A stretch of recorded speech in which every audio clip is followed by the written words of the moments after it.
bichi haiuzwi.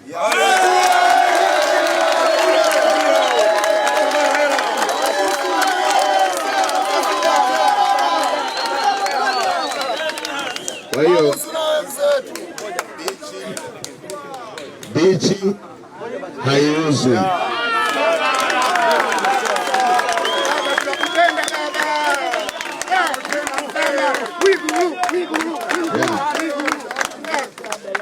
Na Mheshimiwa Rais alishakuja hapa akatoa tamko. Hakuna mwingine wa kuja kutoa tamko tofauti na mama alilotoa hapa.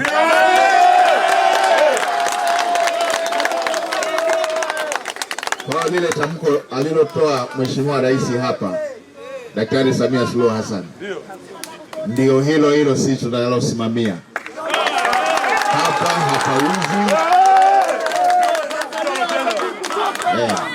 hapauzi.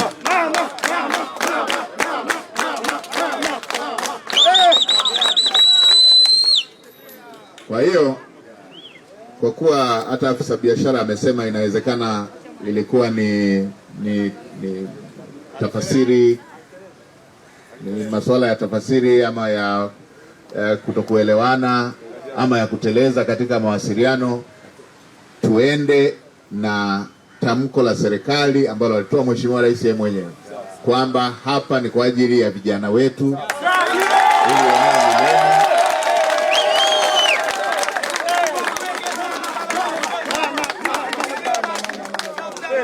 Sasa eneo la pili, jambo la pili, afisa biashara amesema hapa na nilimsikiliza, tutakurudishia tena mwenyekiti.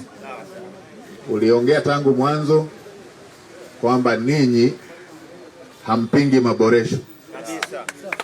Hampingi maboresho ambalo hata sisi serikali tunaunga mkono maboresho ya aina hii.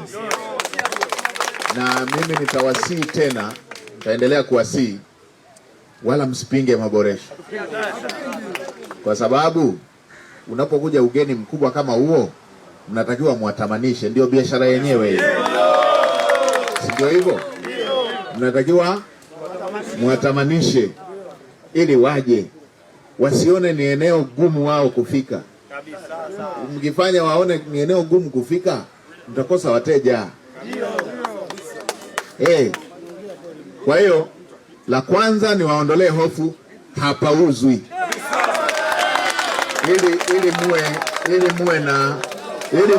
ili muwe na uhuru huo wa kuunga mkono maboresho hayo. Eneo haliuzwi.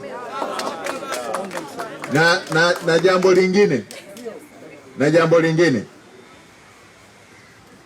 lingine, wala hakuna mwekezaji anakuja hapa. Wawekezaji ni nyewe wenyewe.